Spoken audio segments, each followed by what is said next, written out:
서양화가 유화 얼마나 화려하고 대단한 겁니까? 근데 과연 그 화려한 채색에 수묵이 과연 밀린다라고 저는 추호도 생각을 해본 적이 없습니다. 먹 하나로 가지고 그 많은 것들을 갖다가 지금까지 이렇게 이끌어 온다라는 것은 대단한 거거든요.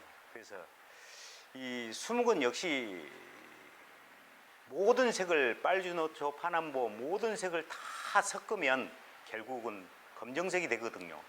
그래서 이 먹이라는 색은, 수묵은 모든 색을 다 아우르고 있다, 이렇게 저는 자신 있게 얘기할 수 있을 것 같아요. 그래서 그냥 서양화에서 얘기하는 수묵, 블랙이 아니고 이 수묵은 하나의 그 그윽하게 깊이 있게 빠져들어가는 어떤 그런 유엔의 미, 유엔의 미가 바로 수묵이 아닌가 그렇게 생각합니다. 그래서 제가 지금까지 이제 계속 해 오면서, 그런다고 해서 지금 시대가, 오늘날 시대가 급변하게 이렇게 변하고 있는 이 시점에서 수묵으로만 간다라는 이 세월이 너무 어렵고 힘듭니다. 왜냐하면 아파트 문화가 생기면서 또 다양한 어떤 시대적인 세계적인 흐름이 지금은 이제 하나로 이렇게 가기 때문에 지구촌 시대가 이미 지금은 하나가 됐다라고 봅니다. 그래서 핸드폰 이 문화가 있으면서 더욱더 더 전 세계의 그림을 한눈에 볼 수 있는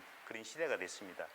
그래서 이제는 수묵도 하지만은 제가 그림이 점차적으로 또 채색과 수묵을 같이 이렇게 병행하는 그런 작업을 지금 해오고 있습니다. 우리나라 그 1919년에 임시정부가 이제 되면서 임시 헌장에 조소한 선생님께서 인류의 문화라는 말을 우리나라는 이제 최초로 쓰기 시작했는데 그게 벌써 그 100여 년이 됐습니다. 그런데 그 문화라는 것이 말 그대로 그 영어 사전을 찾아보면은 호모 사피엔스, 인간의 정신적 지적 활동을 하는 그런 여러 가지 활동을 쌓는 소산이다, 이렇게 되어 있습니다. 근데 과연 우리가 지금 해오고 있는 뭐 먹고 쓰고 뭐 옷 입는 거 모든 이런 것이 다 문화거든요. 그래서 이 문화가 그러면 우리 문화가 정말로 꽃피었나? 사실은 그렇지 않은 것 같습니다. 이 중국 문화가 우리나라 문화를 그대로 흡수했거든요. 그래서 중국의 모화 사상이 우리나라로 그대로 흡수했어요. 그것은 이 모화 사상이라는 말은 자체는 우리나라 조선시대의 저기 사대부의 역할이라고 보면 맞는 말입니다. 그대로 그냥 우리나라의 지식인들이 중국에 있는 그 문화를 그냥 그대로 흡수를 했거든요. 그러다 보니까 우리의 것을 찾을 수 없는 시기가 됐고, 또 그러다가 이 중국의 문물이 이제 서서히 사라지기 이전에 서구의 라이프 스타일이 그대로 들어오면서 이제 정말로 우리 것을 꽃피울 시기가 없었어요. 한 예를 본다면 그렇습니다. 우리가 우리나라의 옷 그러면 어떤 생각을 합니까? 옷. 아마도 대한민국의 옷 그러면 한복을 얘기하는 사람 한 명도 없습니다. 지금 우리가 입고 있는 아주 자연스러운 그냥 서구 디자인에 있는 옷을 생각을 하죠. 근데 중국은 자기네들이 옷이 있어요. 자기들만의 지금까지 역사를 가지고 온 옷들이 있어요. 단추에 소매 옷 이런 것들은 자기네들이 철저한 자기네들이 옷을 탄생을 하고 지금까지 역사를 그렇게 왔거든요. 그런데 우리는 정말로 우리의 옷이 없습니다. 디자인은 말 그대로 서구의 문물 그대로 옷 다 입고 있는 것이죠. 그런 것들이 조금 아쉬워서 우리의 문화라는 것은 한 번 정도 우리의 정체성을 결국은 갖고 가는 것이 우리의 문화인데 이것을 한번 짚고 넘어가고 싶어서 문화를 얘기를 했고요. 그 다음에 이제 우리가 이제 수묵을 전통 수묵화를 하는 데 있어서 여백이라는 것을 아마 많이 들어보셨을 겁니다. 요즘에 뭐 트로트에 정동원이가 여백이라는 노래를 불러가지고 굉장히 인기 있던 그런 것도 있습니다만은 뭐 그 내용에도 똑같이 그렇게 나옵니다. 청춘은 붉은색도 아니고 사랑은 핑크색도 아니다. 과연 우리가 현대인을 살아가면서 정말로 여백을 얼마나 느끼고 살아갈까? 이런 것도 한번 생각해 보면 정말로 우리 수묵은 그래도 약간의 낭만도 있고 여유도 있고 그런 것 같습니다. 그러면은 우리가 그림에서 여백이라고 하는 것이 일상적으로 아는 사람들은 다 비어있는 공간을 여백이라고 다 이렇게 얘기를 합니다. 예, 그 말도 맞는 말입니다. 그러나 정말로 여백이라는 것은 저는 그렇게 생각합니다. 특히 서양화에서는 면을 거의 가득 채우는 거거든요. 우리는 한국가에서는 많이 비우는 것이고, 그런데 정말로 여백은 가득 채워져 있는 물체를 하나를 그린다면은 그 물체 안에서의 여백을 느끼는 것이 정말로 그게 정말 여백이라고 저는 생각을 합니다. 비워두는 것이 여백이 아니라 어떤 사물을 그려놓고 그 사물 그 안에의 여백, 저는 그것이 굉장히 중요하다고 보거든요. 그러니까 예를 들어서 얘기를 한번 해보겠습니다. 어떤 그림은 별로 그렇지도 안 그랬는데 그림을 많이 그려놨는데도 좀 답답한 느낌을 듣는 그림이 있고, 어떤 그림은 가득 채웠는데도 그림이 시원한 그림이 있거든요. 그거는 그 물체 안에의 여백을, 그 물체를 그렸는데 그 물체 안에의 여백을 대단히 잘 살리는 그림이거든요. 그 그림이 바로 정말로 여백이라는 거죠. 가득 채웠는데 시원한 그림, 많이 안 그렸는데도 왠지 답답한 그림, 이거는 여백이 분명히 잘못됐다고 보거죠. 그것은 다시 말하면 이제 우리가 조형성이라고 얘기를 하는 건데, 우리가 그림을 그릴 때 그런 조형성만을 잘 파악만 해도 그림은 정말로 멋진 그림이 저는 된다고 봅니다. 예. 그리고 이제 우리가 여백을 얘기를 하면은요, 우리나라 그림이 들어오기 이전에 우리나라 그림은 거의 송나라 때에, 우리나라의 고려시대 때에 이제 그림이 들어오기 시작을 합니다. 그런데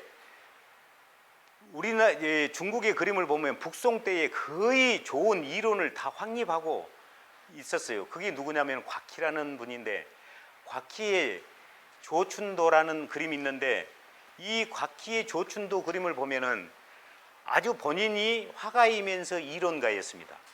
그런데 이 곽희가 이 이론을 제시합니다. 자기 그림에 보는 원근법 여백을 세 가지로 분류를 합니다.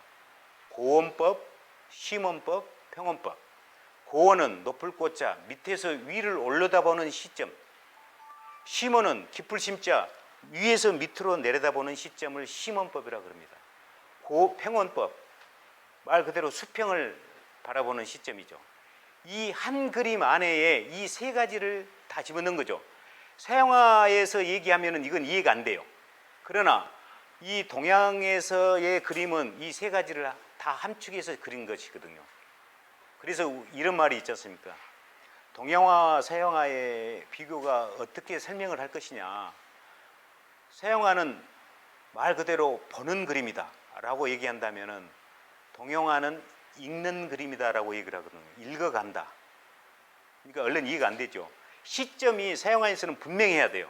수평이면 수평, 수직이면 수직이 해야 되는데, 이 동양화에서는 말 그대로 이 삼원법처럼 밑에서 위를 보고 위에서 밑을 보고 수평을 보고 이것을 다 같이 이렇게 했다는 겁니다. 그래서 이 곽희의 그림을 보면은 아마도 그 뒤에 그림이 제가 아마 그 유인물 보였을 겁니다. 이 그림 보이시죠? 여기에 이제 곽희의 조춘도라는 작품입니다. 아주 유명한 작품인데, 이 작품에는 낙관이 29개가 찍어져 있어요. 왜 29개느냐? 옛날에는 그림을 서로 이렇게 그려가지고 서로 공유를 했대요. 이 지식인들이. 그래서 이 그림을 보고 이거 너무 좋다 하면은 그 지식인들이 자기도 낙관이 있어서 자기 낙관을 찍는 거예요. 너무 훌륭하다. 그래서 또 다른 분한테 줬는데 이분도 찍고, 이렇게 해서 낙관이 총 29개나 되는 거예요. 그래서 한때는 우리나라도 구한말 이후에 이 동양화가 한참 유행했을 때는 낙관이 많이 찍어져 있는 그림을 선호했대요. 그런 그림을 더 많이 팔았고 더 잘 팔렸고, 그런 것처럼 이 곽희의 조춘도 작품은 청나라 때의 이 권육년에 있는 임금이 이 그림이 너무 좋아가지고 여기에다 화제 글씨를 썼어요. 이 정도로 유명한 그림입니다. 이 그림이 보면은 특히 이제 세 가지를 아까 얘기했던 고원, 심원, 평원이라는 이 그림이 여기에 다 들어 있습니다. 위에는 큰 바위산을 그려놓고 바위산을 더 웅장하기 위해서 가운데에다가 구름을 얹혀버려요. 구름을 이렇게 딱 얹혀놓으니까 그 바위가 더 신비로움을 더 주는 거거든요. 그리고 아래로 보면은 이 중간 지점에 우뚝 서 있는 고목 같은 그런 소나무들도 보이고, 그 다음에 아래는 물이 이렇게 다 깊숙이 내려다보는 이 시점을 이렇게 표현한 겁니다. 그래서 이 그림들을 이렇게 쭉 보면은 이 곽희가 이것을 했는데, 그렇다면 우리나라는 이와 같은 그림에 적용되는 것이 없을까? 있습니다. 우리나라에서는 이제 이 조선시대의 안평대군이 중국을 자주 왔다 갔다 왕림을 하면서 중국에 있는 좋은 그림들을, 워낙 본인이 그림을 좋아하다 보니까 이 그림을 가지고 와서 안경이라는 화가한테 많이 보여주고 많이 설명도 하고 아주 절친했다 그래요. 그래서 그 그림을 보고 이제 산수화의 이 실력을 쌓은 것이죠. 그러다가 안평대군이 30살 때인데 꿈을 꿉니다. 그 꿈 얘기가 너무 생소해서 안경이라는 화가한테 얘기를 합니다. 그랬더니 안경이라는 그 화가가 그 얘기가 너무 생소해서 바로 가가지고 딱 3일 만에 완성한 작품이 몽유도연도입니다. 그러니까 안평대군이 꿈을 꾼 그 이야기를 이 몽유도연도라는 그림으로 그리게 된 것이죠. 근데 그 그림은 정말로 3일 만에 저렇게 그릴 수 있을까? 정말로 그래서 대단한 그림이라고 얘기를 하는데, 이게 사실은 그 그림이 지금 우리나라에 없습니다. 일본에 가 있습니다. 일본의 그 모 대학교에 있는 도서관에 지금 소장돼 있는데 안타깝죠. 우리나라에 올 수 있는 시기도 있었는데 그것을 못 찾은 거죠.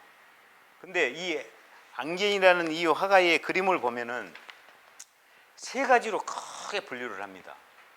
이게 그 한번 내용에 한번 봐보십시오. 그 안견의 몽유도연도 작품 보시죠. 요 세 가지를 보면은 옆으로 길게 돼 있는데 세 부분으로 나누면 가장 왼쪽은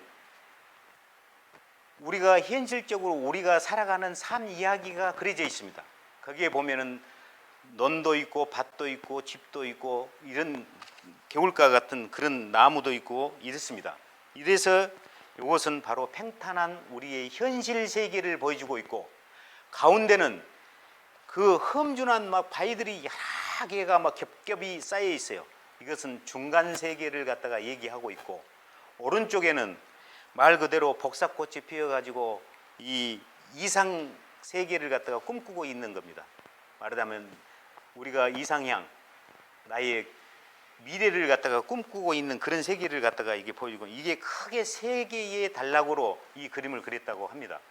그래서 과연 이 그림에는 너무나 좋아가지고 그 당시에 안평대군을 따르는 뭐 예를 들어서 뭐 신숙주부터 시작해갖고 정인지 뭐 이런 분들 다양, 적어도 문인들, 명필가들 뭐 이런 분들이 한 20여 명이 이 그림에 전부 글을 씁니다. 정말로 대단한 그림이다, 이렇게 이제 다 쓰고 있습니다. 거기에는 이 20여 명의 작품이 지금 현재 크게 두 개의 족자로 같이 족자로 되어 있어요.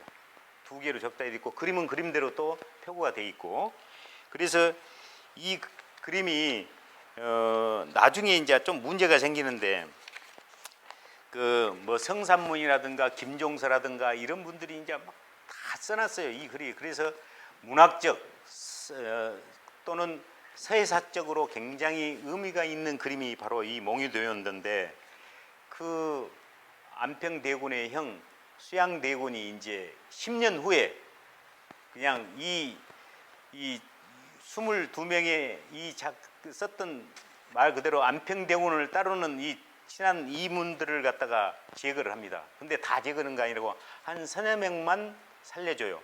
그거는 이제 그 운명이죠. 예를 들어서 그 정인지 같은 사람은 수양대군의 장인이 되죠. 그러다 보니까 신숙주 이런 분들은 수양대군을 따른 분들은 한 두세 명 정도는 살았고 나머지들은 다 수청이 되는 것이죠. 이와 같은 이 참 대단한 작품, 대한민국의 산수화에 어떤 영향을 엄청나게 끼친 작품이 몽유도원도인데, 이 몽유도원도가 또 이런 역사가 또 담겨져 있습니다. 그래서 우리 전통 수묵화의 우리의 역사를 보면은 약간의 이런 희노애락이 같이 담겨져 있지 않는가 이런 생각해 봅니다. 뭐라 해도 지금 현재 우리가 지금 하고 있는 이 작품들은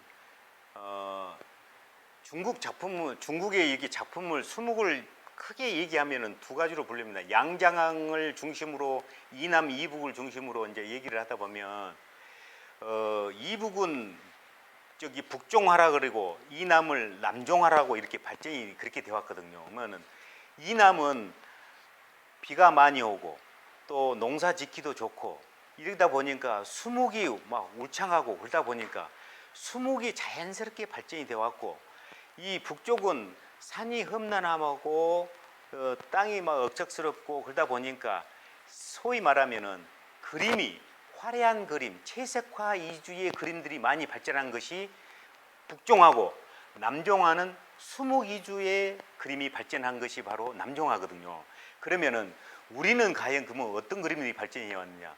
사대부다 보니까 자연스럽게 우리 조선시대 때 넘어오면서 남종화 계열로 우리는 발전이 되는 것 같아요. 거기에 우리나라에서 이제 이 남종화가 역시 발전하는 것은 우리 누가 뭐라 해도 전라남도에 있는 진도, 소치, 운림산방에 있는 그 맥을 이어오는 소치에 있는 어떤 그런 것은 남종화의 계열이라고 봐야 됩니다. 우리나라로 보면. 그래서 수묵, 산수 이게 이제 지금까지 발전해 와서 소치라든지 또 의제, 허백년, 남농 이런 분들의 지금까지 이제 우리가 많이 또 그런 분들을 그림을 보고 공부를 해왔고, 이제 근대를 넘어서 이제 이렇게 오면서 저는 이제 개인적으로 참 대단한 그림을 그린다라고 수묵으로 하는 분이 누구냐면은 그 경상도에 있는 지금 원래 소산 박대의 선생님 작품이 있어요. 이분은 사실은 뭐 미대도 나온 분이 아닙니다. 미술대학 나온 분도 아닌데 이분은 원래 이제 왼손잡이고 오른손이 좀 불편하시는 분인데, 이분의 작품이 아까 얘기했던 곽희의 삼원법이 그대로 적용이 되는 작품이라고 저는 감히 그렇게 얘기를 합니다. 오로지 수묵인데 수묵이 대단한 약간의 조금 더 표현하게 되면은 부관법을 많이 사용했다라고 그렇게 얘기를 합니다. 부관법이 뭐냐? 위에서 아래로 내려다보는 시점을 부관법이라고 그러는. 요즘에는 옛날에는 그런 게 힘들었죠. 오늘날 같으면은 뭐 드론을 띄워가지고 내려다보면은 뭐 금방 이렇게 할 수 있는데, 예전에는 그런 것이 없는데도 부관법을 주로 많이 사용하고 그런 그림을 그려온 것이 경상도의 경주에서 활동하고 계시는 소산 박대선 선생님의 작품을 저는 그렇게 보고 있고, 그 다음에 이제 거기에 이어서 지금 이제 이쪽에 우리 전라도 쪽에 와서는 이제 그 전정 선생님 같은 경우가 이 수묵의 이 맛을 뭐라고 할까요? 우리 전라도 말로 하여튼 그 맛깔나게 표현한다고 할까요? 이건 전정 박항환 선생님이 계시는데, 이 선생님은 지금 현재 그림은 완전히 서양화 지금 스타일로 지금 가고 있거든요. 근데 그 이전에 수묵은 아주 대단했어요. 물론 이제 서울에서 활동을, 원래 진도분인데 서울에서 주로 활동을 하시다가 지금은 이제 다시 고향으로 내려가 가지고 진도에다가 또 지금 미술관도 진도군에서 이렇게 만들어 주셔 가지고 아주 저는 개인적으로 우리 전라도에서 수묵하면은 저는 전정 선생님의 수묵을 능가할 사람이 없지 않냐, 이런 정도로 저는 전정 선생님의 수묵을 저는 좋아합니다.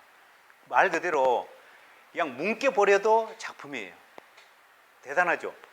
예전에 중국 당나라 때에 그런 화가가 있어요. 장조라는 화가가 있는데 자기 머리로 그림을 그리는 화가예요.